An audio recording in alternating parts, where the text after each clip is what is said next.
One.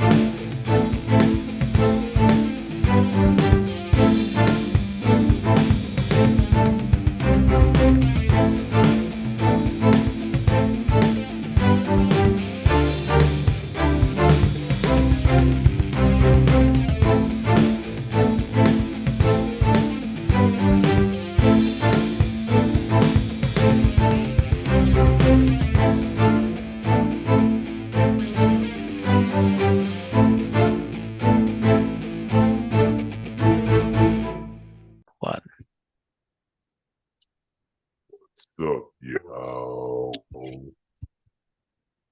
It's Derek and Taylor. How's it going? I Oh, wanted to that start was you? playing around. Yeah, that was actually me, believe it or not. I can also be a hot lady out on the town. Or I can just be Derek. How's it going, guys? That's actually a really cool effect, and I did not think it was going to be that on point when I did that. Happy Saturday, Friday, Saturday. It's going to definitely be at least Saturday by the clocks by the time I get this uploaded. But me and Taylor are here doing our due diligence with the Fantasy Flyer show. Welcome back.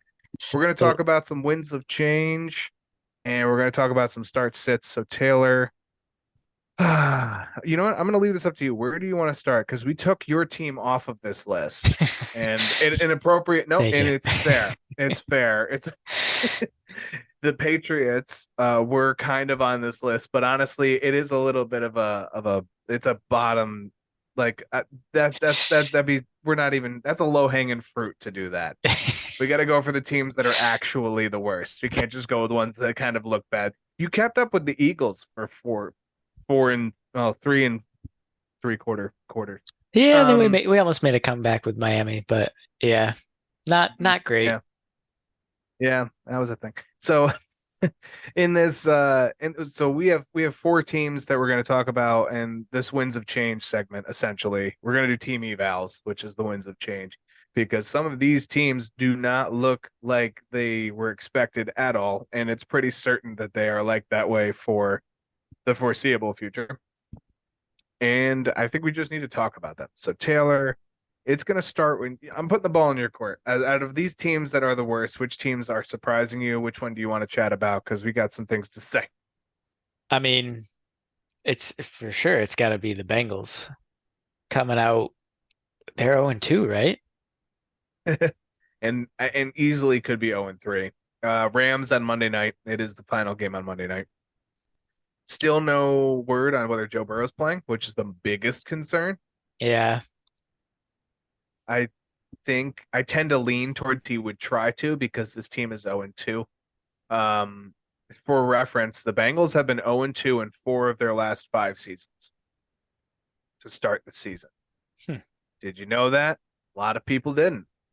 So right here, this isn't exactly unfamiliar territory. Right. They have not been 0-3 in any of those seasons. Out of all teams that have started the season 0-3 since 1979, a grand total of 7 have made the playoffs. And there have been quite a lot of teams to start 0-3. So the Bengals have a lot on the line, as does the next team we'll probably chit-chat about. But for now, how do you, I mean, from a fantasy standpoint, you have to stick with Jamar Chase and T. Higgins. You have to stick with Joe Burrow. And I've seen a lot of trades already where people are shipping these guys out. Where the overreaction videos that we did after week 1, these guys are extending it to week 9. And it's crazy because I don't think this team is out to sail yet. Yeah, I mean, obviously, it really depends on what they decide to do with Joe Burrow. It seems like this injury is lingering and re-aggravating. I don't know exactly what's happening, but it hasn't gone away fully. And I was, I'm sure other people have read similar things, but like there's talk about shutting him down for, I don't know, at least a handful of games. And if at that point, if you're like in a losing record, what's the point of bringing him back? Just let the guy get healthy and, come back at it. The flip side, people are like, well, their window for a Super Bowl is closing because T. Higgins may not be here next season and Joe Mixon may not be here next season. And actually, did they sign something with Joe Mixon? that was I longer haven't term? read anything, but I haven't exactly been focused on it. I've been more disturbed by the fact they're 0-2 with like they signed all this, gave Joe Burrow all this money, and he's Right. worth it. Like Yeah. this is these things happen with even quarterbacks that are healthy. They happen, and you just go, "What is happening with you?" And then a couple weeks later, they snap out of it. They found out something in their mechanics. They're throwing a little more off their back foot. Their shoulders aren't square. Something silly, Yeah. and they fix it, and that's just the way it is. I haven't read anything with Mixon, but this even to the team's credit, their defense is not bad. Right.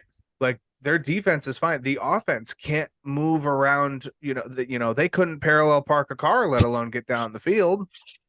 Yeah, it's definitely odd. And I think it just stems from Burrow not being 100%. But do they stand a better chance with their backup? Probably not. No, not a chance. Sorry, Jake Browning, but Yeah, exactly. I mean, keep sitting there weren't and they looking looking pretty. around for other people? I think they were shopping around or looking at Will like, Greer Will Greer went to your team. They signed him today, and then they took Jake Browning as the backup, and they put a third one on the practice squad, and I don't remember. And they did that today after Will Greer got signed, which is why to me it smells like they're leaning towards him not playing on Monday. Um, and their opponent being the Rams, who we will also chat about a little later. But the Bengals, it starts with Joe Burrow. He has to start turning this around. It's not all on Joe Mixon. The guys running routes seem to be doing them very well. I mean, I'm not seeing lazy route running or in and outs being incomplete. I feel like it just starts with Joe Burrow and maybe to a lesser extent the offensive line if he feels like he's not getting pressured. We noticed last year the offensive line was rough.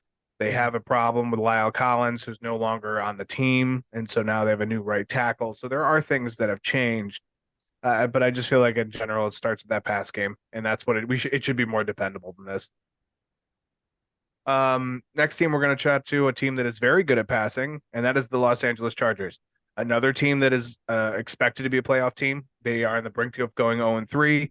They have the highest implied total of all the teams in the game against the Vikings this Sunday. That is an over-under that is currently at 53 points and very well could go over. Nope, wrong. Just talked about Joe Burrow. Justin Joe Herbert. Stafford. Joe Stafford, Burrow, Prescott. Justin Herbert has a lot of passing. He's been very good this year. This is the first team. I don't remember exactly how long. It's been a very long time. I think it might be ever. The first team that has not turned the ball over, scored 50 points, and thrown for 500 or more yards in the first two games, and has not won.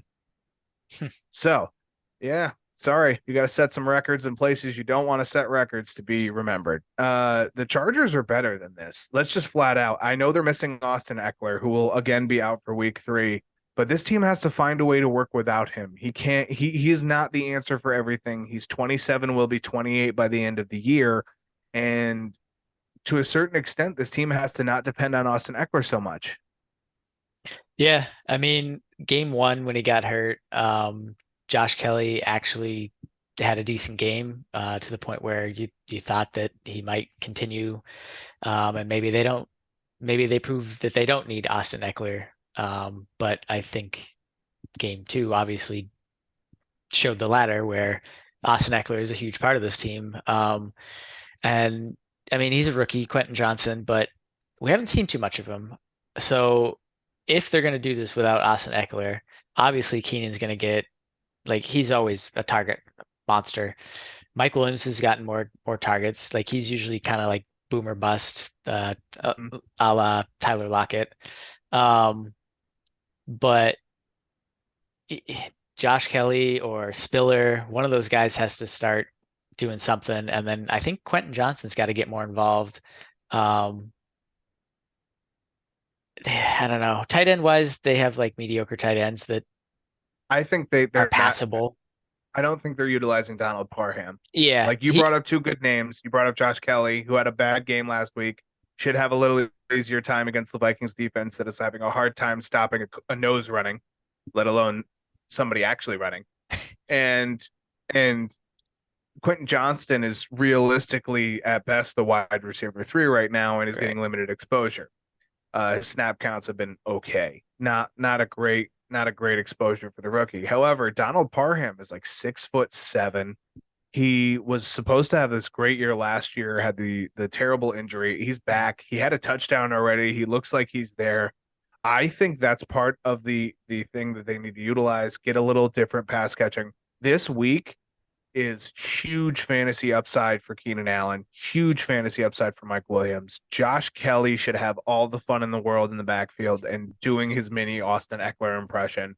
I Right. think Keenan Allen in PPR is like his projected total is like 19 and his boom is like up to 28 points. It's something insane because this is such a high scoring game. He could easily have 2 touchdowns and I would not be surprised if he had 2 touchdowns, 100 yards, eight receptions, which is Yeah. just that's 30 points.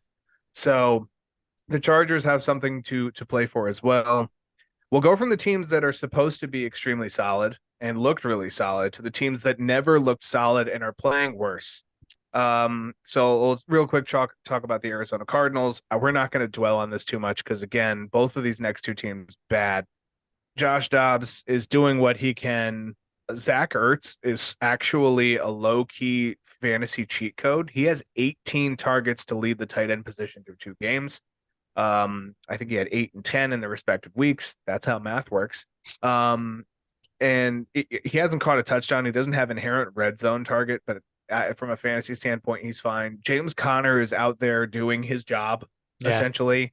Just picture somebody at like your local grocery store just ringing up groceries and then just giving you a total, standing there, and then you hand him money and then you leave and he does it again. And that's essentially what James Conner is doing because what he is because he's trying to be efficient and that's all he can do. The defense is like surprising, I guess, from the fact they can get pressure and they're creative. You know, they kept with the Commanders week 1 and narrowly lost that one. They really were out to lunch almost literally against the Giants and gave up all of these points. I guess I'll lead into the Giants because the Giants are the 4th team on this list. And the Giants, other than that comeback, have had absolute wet sock football for the first 2 games. And, you know, you take out that second half, which was very good. They haven't done well at all. And now they've completed Thursday night football was last night and had some shines against the San Francisco team. But in reality, this team is just not in the NFC East picture. Neither of these teams are well. And they're in I see them both getting top 10 draft picks because I'm just not thrilled with either of them. Kyler Murray is not going to save this Cardinals team if this is what it's going to look like. Yeah. I mean, honestly, with Murray not playing the first 4 games, I'm not totally surprised at this outcome, but they do have the weapons. Like it's not like they couldn't have made things happen. And obviously game 2, they were in the lead and then just blew it. Yeah, the Giants, this is pretty surprising in terms of, you know, how they finished last year.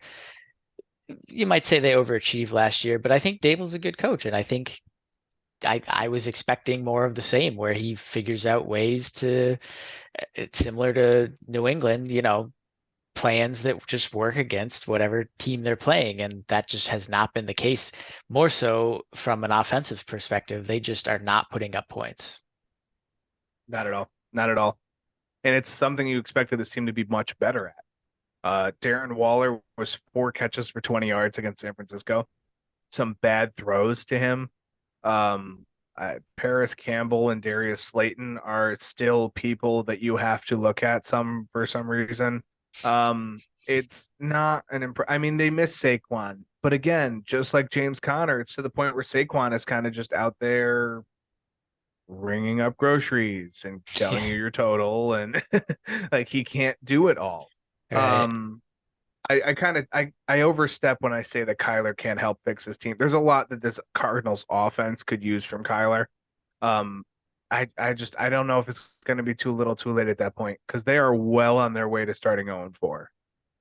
Yeah. Well on their way. Like if you just collapsed like that to the Giants, who are, you know, then the Giants putting up giant stinkers, literally. Real quick, who do the Cardinals play? And of course I shut the window. So I couldn't tell you. Couldn't tell you at all.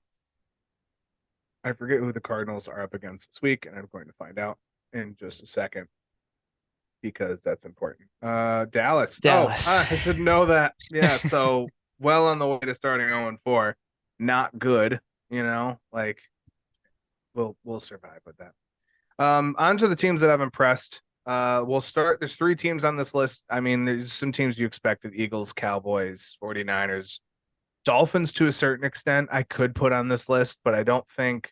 I mean, they haven't exactly had the toughest start in the world. I mean, neither of the Cowboys or the 49ers, so that's why they're not here. Falcons, Buccaneers, and Rams are the 3 teams we will chat about. We'll just start with the Falcons because you and me chatted about this before the show. The Falcons have the second, or tied for 31st in pass attempts so far this year. They have only had the ball 51% of the time of possession and 51% of all game time. And they're finding ways to win. They've scored 25 points on the Packers. And I forget, they only won, I think, by a couple. I think it was like 20 points or so last week. But they're doing things right, and it comes down, in our opinion, to, at least my opinion, I'm assuming you kind of agree, it's the rush attack and balancing Bijan versus the was ineffective week 1, Drake London, to the effective in week 2, Drake London. Kyle Pitts is nowhere to be found, but eventually I imagine they could whip out that break glass in case of emergency tight end. I'm actually thoroughly impressed with the Falcons, and this is a team that I had them at like 7 wins for the year. They could be at 9 or 10 wins.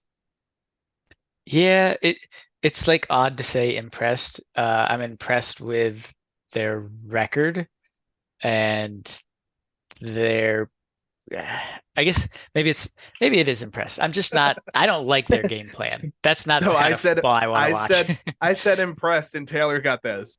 What you just said is one of the most insanely idiotic things I have ever heard. At no point in your rambling, incoherent response were you even close to anything that could be considered a rational thought. There you go. It's just like they're not using one of their best weapons in Pitt. Ritter is not impressive, in my opinion. What they are doing well is utilizing the weapons they have, and because Ritter's not good, they're fading Pitts, and London. He's not getting a ton of targets, but he's getting a good target percentage. They're not throwing the ball a lot, like you said. So they have Bijan, they have Tyler Algier, that they're getting back. Good God, I forgot his name again. Cordarrelle. Yes, thank you. Good Lord. They're getting him back. Cordero. Cordero is what I say, but yeah. So they are relying heavily on their talent at the rushing position, and it's working. And I mentioned this before, although your stat of 51% time of possession, they're using their offense almost as like ancillary piece of their defense, because they're just rushing the ball and slowing the game down and not allowing the other team to get on the field and have an offense. So they're being coached well, and they're using their weapons the way that they can, and Ritter's just not great, and they can't really throw the ball. Ritter's 34 for 50 with a 68% completion percentage. He only has 1 interception on the year. Yeah, but I looked it up because I wanted to see. I mean, that's not like the best. Like we're not going out here and being like, oh my God, Ritter's top. That's not what we're saying. I don't know how many like downfield targets. Like game 1, 83%, 115 yards. Game 2, under 60%, 237 yards. So like the more he throws, the worse it gets. Well, that's not wrong. Okay. Next team, Buccaneers. I mean, talk about somebody who probably this team, This team is actually bringing it. Mike Evans has established himself. There's no 1A, 1B, which we always referred to last year as his team. Mike Evans through 2 games has been the one. He's been the guy. And Chris Godwin is still completely fantasy relevant as a top end wide receiver too. It is absolutely fine that Godwin has kind of settled in, because at some point those will probably flip flop, and that's just the reality of the situation. Baker Mayfield through 2 games, 490 pass yards, 3 touchdowns, 69.1 completion percentage, and not an interception in sight. This offensive line is much improved. Tom Brady would have loved to have this offensive line. Rashad White has been an absolute pleasure to watch and to play in fantasy. Thank you. Yeah. He's healthy too, which is something you now have to include with running backs recently. This team is great. I love it. They have a top 10 rush defense. They have a top 10 pass defense at the moment. They have a very tough task Monday against the Eagles. But I think this game could be fairly close. And I believe Vegas does too. I think it's a 3-point spread. I'm interested to see if Baker can continue this because he's finally found a rhythm with this team, and it's nice to see, honestly. It is nice to see. I feel like I don't really know why things ended the way they did in Cleveland, but like we saw him kind of finish strong with the Rams, and he seems to be picking up where he left off. And I mean, I wouldn't say he's sort of the QB that his draft capital would suggest, but he's certainly a viable QB that's getting the job done. And to your point, like the rest of the like they have good weapons. White had a rough game one, but turned it on for game two. Yeah, this team I am pleasantly surprised by, and I mean, yeah, I'm an underdog guy, so I'd like to see Baker Mayfield continue. That's all I really got. I got some Yeah. applause for them. They've done really well. Just a quick update because I just realized this. Out of the starting quarterbacks with at least 200 passing yards, CJ Stroud, Geno Smith, Brock Purdy, Dak Prescott, Baker Mayfield, Jordan Love, Justin Herbert, and Josh Dobbs are the only quarterbacks without an interception so far this season. And Gardner Minshew doesn't have one, but he's thrown for 171, which is kind of worth noting.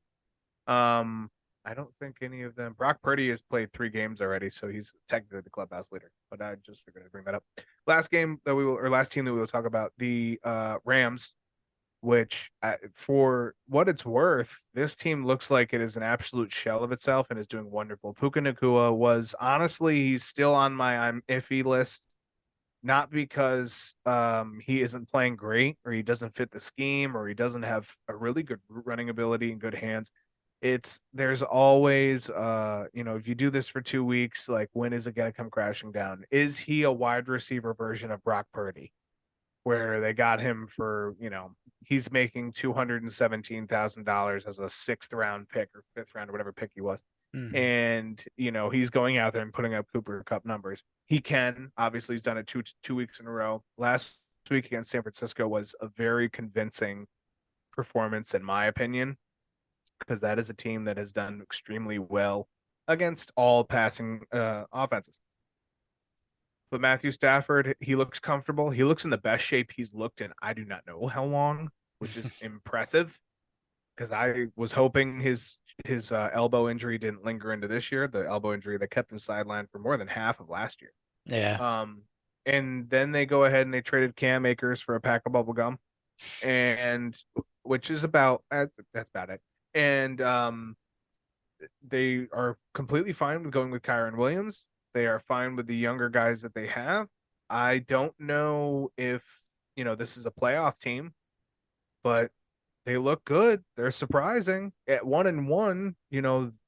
As I like to say, they're really good on the eye test. They may not fully pass it, but they're really good on the eye test. Yeah, for sure.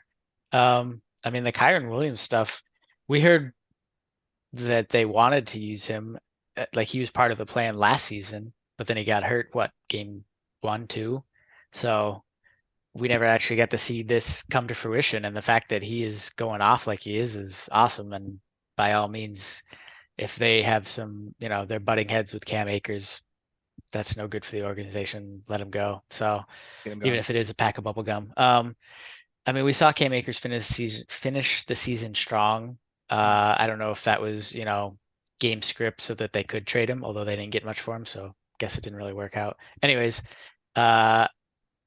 just to touch on him real quick. I don't know if he's definitely not going to be anything this week.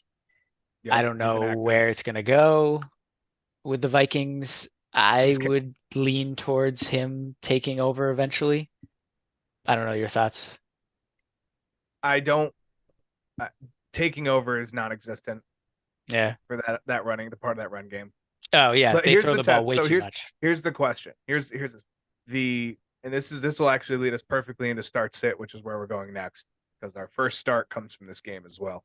The Vikings are going up against the Chargers. The Chargers have been 32nd in the league in preventing the run since the beginning of last season. It is not good. Mm, If Alexander Madison can't do something this week, he ain't gonna. right. Ain't gonna. Can Cam Akers? They probably. I would say if Alexander Madison can't, I don't see either of them ever going above like 60-40 split in either direction. When they get Cam Akers warmed up, that's where Alexander Madison performs best, and Yeah. that's where Cam Akers performs best is when they're both splitting backfield duties. So find a niche for both of them and sit them there and pretend that this is a good healthy backfield for a while, because you don't run the ball as much as you should anyway. They are Right. league last 69 yards This is so cool. in rushing right now. So out of 2 games, I don't. Does it matter? I guess is the real answer. Like, Yeah, are no, that's either fair. of them fantasy relevant? Probably not. Right. Especially with like you said, even the way they Go throw ahead. the ball. Yeah, the way they throw the ball doesn't do anything, and they're not fantasy relevant even in this depleted running back market. Like I Yeah. am looking at so many other options. First, I will take Tyler Algier in 3 weeks when Bijan is having 70% of the snaps before I take either one of them. That's fair. Like just as a point. Yeah. But The only other thing is that I would say about the Rams is does Cooper Kupp become a detriment when he comes back? Only in the sense that it seems like Matthew Stafford only has eyes for him when he is on the field. And I think the fact that Should. he's not there is allowing them to spread the ball and actually like make defenses work. If they're Yep. only allowed to focus on Cooper Kupp, then that kind of hinders the offense, in my opinion. And I mean, he's an incredibly talented guy, and by all means, give him the ball. But I think Matthew Stafford needs to, I don't know, learn from this, if you will. expand, Yeah, expand, yeah. expand. That's the plus side to Puka, I think, is that he's going to take this hit at first, but eventually the defenses are going to go back to what it was last year. It's Cooper Kupp you have to defend. Cooper Kupp, Yeah. Cooper Kupp, Cooper Kupp. And Puka will stay as a wide receiver 2, wide receiver 3. He's going to be on the field. He ain't going nowhere. Yeah. So that's where he can be immediately fantasy relevant, and he should stay that way. There's going to be that dip when Cooper comes back. If he never comes back up is the problem. If he never returns to the 6 or 7 or 8 catches that he probably should be as a wide receiver 2. But into our start and sits we will now go. It is time for the 3 people we like and the 3 people we don't. For those of you who aren't keeping track, I did some good numbers. 11 to 12 is about where we're at for the fantasy flyer this year for our starts and sits. You can make an argument that number 12 was correct too. I would consider it a no. You could make an argument for it. I'm not going to. So 11 of 12 is where we're at. So we're going to give you 6 more for week 3 start, 3 sit that we enjoy. We'll start with the starts. We'll start with the starts. We'll start with this. Yep. Number 1 on this list is Jordan Addison. I saw something today from Matthew Berry of ESPN Fantasy who said that Jordan Addison is probably not going to do well this week. That did not dissuade me last week at all, and it worked. So I'm not going there now. And if this is one of the 6 this week that doesn't work out, I'll eat it. But high implied total. So let's start off with that game script in Madison or in Addison's favor, not Madison. Although also in his favor. Let's see if he does things. Addison and Madison sounds like a really bad HBO Max special that'll get canceled after 2 seasons. High scoring game projected here. Each team it's 26-27 is the projected total for each team. Like close, throw the ball. I think it could go over those totals. There's good passing opportunities. Obviously, the Chargers are bad against the run. Minnesota doesn't run the ball well. They're going to keep throwing it. That's just the bottom line. Justin Jefferson should be guarded mostly by J.C. Jackson. Derwin James is also on that side of the field. So I see a little bit more of a window for Addison. They'll probably switch it in certain sets though, so that's kind of a bad point for my defense. Higher floor than usual. I think it's effective. My floor for him is around 11 points, and my ceiling is like just at 21. I'm starting him well over DeAndre Hopkins if he plays. I'm starting him over DJ Moore, which we'll talk about why I don't like DJ Moore. I'm starting him over DeAndre Hopkins, which we'll talk about a little bit why I don't like DeAndre Hopkins. So that's start number one. Yeah. I mean, Addison, solid start to the season as a rookie. He's only getting like 5, 6 targets a game, but he's doing the most of them. Like he's catching at least 3 every game. The touchdowns are a big thing. He has a touchdown each game. So I think I like your floor, especially with the points they're expected to put up. The only hesitation would be um, Cousins doesn't do well under pressure, and if that affects their game, because He's I do not see playing that. Monday Night Football. What are you talking about? Yeah, yeah. But the Eagles just have a decent pass rush. The Eagles? Is Oh, that like you were talking about. Okay. yeah, He's yeah. referring backwards. My I'm bad. saying yes, yes. The You're Eagles talking have a about Thursday Night decent pass. Football, the left. Yeah. Number 2 on this list, Hayden Hurst. This is a dip into the bag. No Bryce Young, which leaves the Panthers to put the ball in the hands of Andy Dalton. Dalton was a tight end's friend best. Yep, friend best last year. We should film more at 12 o'clock in the morning. I'll speak better English then. He was the best tight end's best friend last year. Juwan Johnson averaged 4 targets per game. There's a total of 5.5 targets to tight ends from Andy Dalton. That was in a much slower paced offense as well. There are some more tools here. I still think that that's probably a good set. I think 5 to 6 targets is what you expect from Hurst. I think he catches 4 of them. I'm going with with the touchdown here. Um, I think Miles Sanders is fine in this game.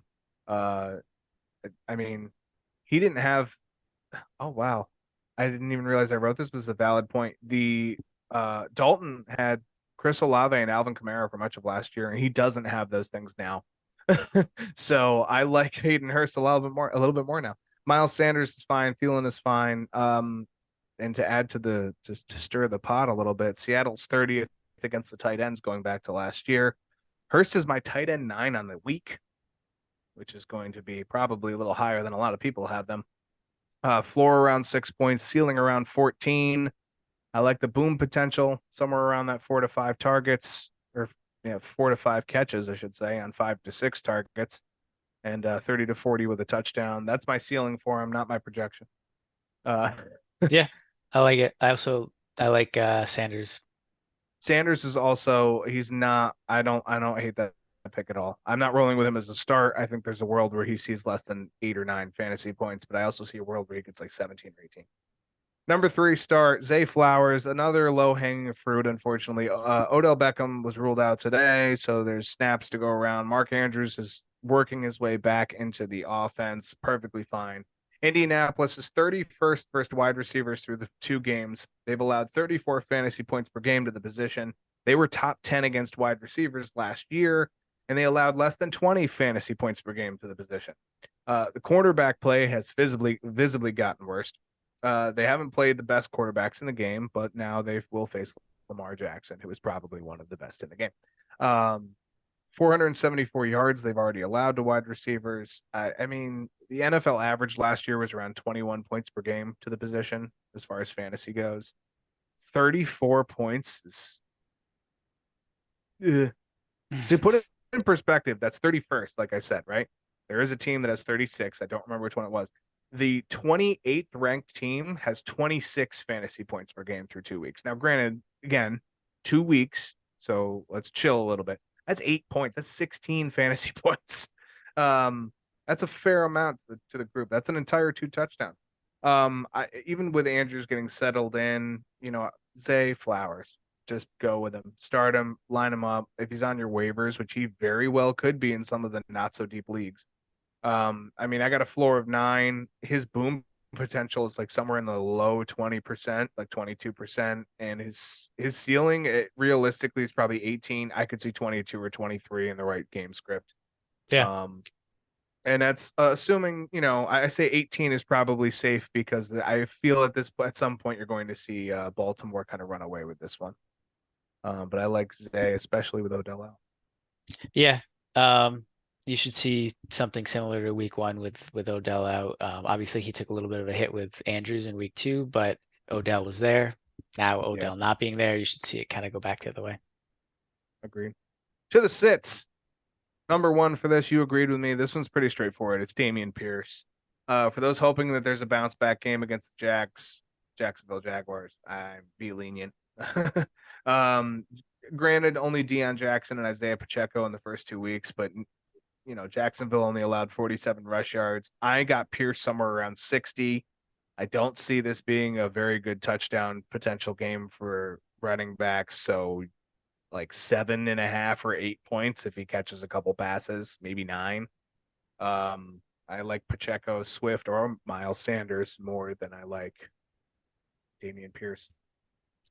Yeah, this one hurts as a dynasty owner, but they are just not able to really run the ball. And yeah, he's not being involved in the passing game, so It's right. It's bad. yeah. Number 2, Christian Watson. Watson comes back this week. Yay. Jordan Love probably would like that. Yay. The Saints have been insanely good against the pass. Now, granted, 2 weeks, again, 2 teams that are not the top, right? I'll just run through some of the stats real quick. They've only allowed 56% of passes on 67 attempts. It's 5th in the NFL. Total of 351 pass yards. That is 7th least in the NFL. 13 passes defended, tied for 4th in the NFL. 17 QB hits, 7th in the NFL. They only blitzed 24% of the time through the 2 games, which is middle of the pack. They've only allowed 1 passing touchdown, which is allowed for league best.